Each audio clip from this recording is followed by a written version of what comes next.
nikamwambia binti yangu, unajua huo ni mwili unakudanganya. Nyakati zinakuja, huo mwili namba 8 zinaenda jehanamu. Huo mwili unakudanganya, nisikilize.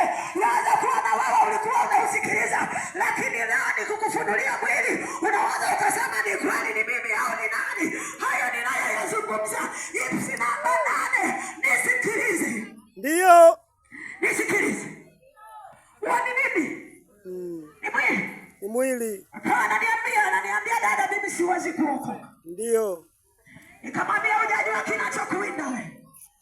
Hujajua kinachokutafuna wewe. Akaenda kwa mume wa kwanza. Ghafla nikashangaa ameachika. Akarudi nyumbani. Akaenda kwa mume wa pili. Ghafla nikashangaa ameachika.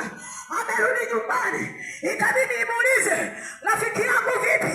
Namba 8 huko umbali kienda alikae sawa. Ameenda kwa mume wa kwanza, ile episode inaisha zama. Akasema